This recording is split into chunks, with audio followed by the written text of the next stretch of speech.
哎，什么？你换洗衣服带了吗？带了。那个生活用品带了吗？带了。好吃的呢？带了。卫生巾带了吗？卫生巾？这位小姐，麻烦您稍微把自己当一下女人，也把我当一下男人，好不好？不嘛，我就是挺想念他的。我又不知道做女生是否应该自由点。儿臣此番西南之行山高路远，这次是特意来向母后告别的。儿臣此行定不负父皇所托，必将这件事情查个水落石出，还望父皇母后不要担心。我听说你舅父前不久送你一位女子，不如这次把这位女子一同带上服侍你吧。晴柔虽聪明伶俐，鬼点子多，但温柔小意、尽心尽力的服侍，却不是她所长。母后，儿臣能照顾好自己。再说，晴柔很好，儿臣也不需要那么多人服侍。每次说你，都有一堆的话等着我，你就当是对你舅父有一个交代吧。毕竟也是你舅父对你的一番心意。你把他带上路，愿意放哪儿就放哪儿，还不行吗？母后所言极是，容儿臣再考虑一下吧。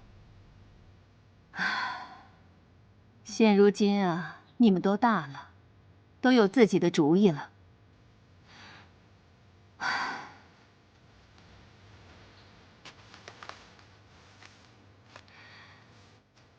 刚刚我让太医院给你配了一些防御伤寒和治疗外伤的常用药，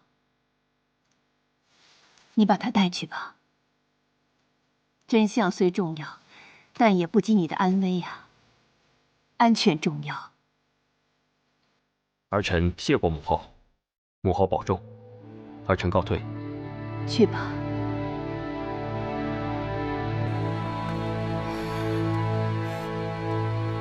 别起争点。哎，王爷来了。哎，你回来啦？皇上、皇后娘娘身体怎么样啊？还好，母后给我准备了一些配好的药，还嘱咐了一些话。你们收拾的如何？差不多了。哎呀，特权阶级就是好啊，什么事儿都有人帮你准备，哪像我们呀，事事都得亲力亲为。晴柔，我今日入宫，母后说什么？说让你在路上好好照顾我，还是有什么东西需要我们帮她带的？母后乃一国之母，哪会缺什么东西？就算是缺，下面也会有无数人帮着想办法。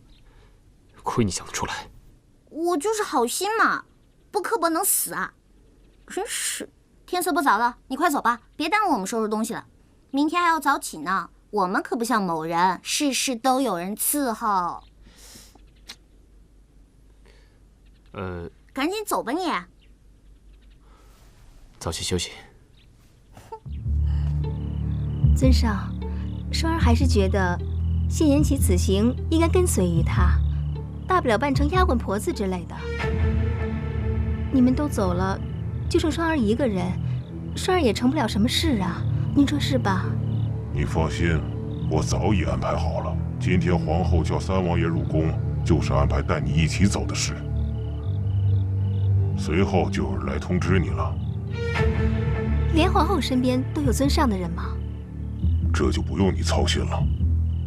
你只要记得，你对我来说很重要。双儿知道，自从那一日你在凤凰楼救了我，还帮我当上了花魁，双儿就知道，双儿心中也是有尊上的。你想多了，不要忘记自己是什么身份。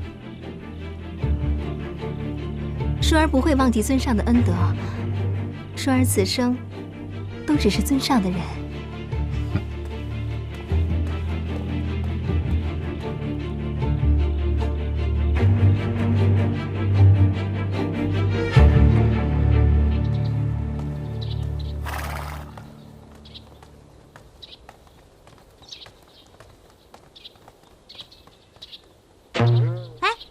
怎么出来了？都不是外人，别这么送来送去的。殷晴柔，王爷没跟你说吧？我要跟你们一起去西南了。这可是皇后娘娘的意思，而且还让我照顾王爷的起居。就你，我就呵呵了。别人不照顾你都烧高香了，你还照顾别人？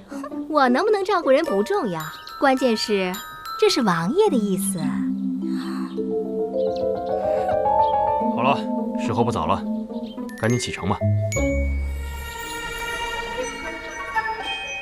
男人的话，果然跟母猪上树的传言一样不可信。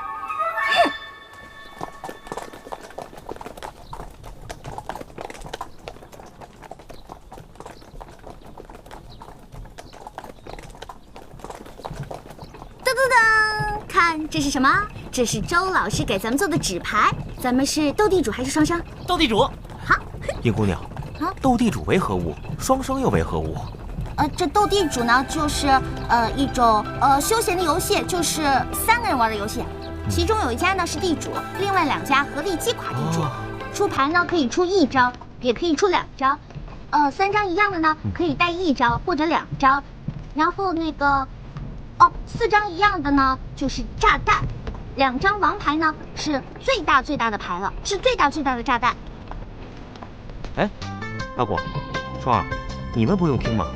一会儿别被赢得哭鼻子。这个晴柔之前教过我。我虽然不怎么会玩哈，但是稍微了解一点儿。我跟晴柔家离得比较近，会玩一点。我们都玩得不好啦。对，我们玩的都不好。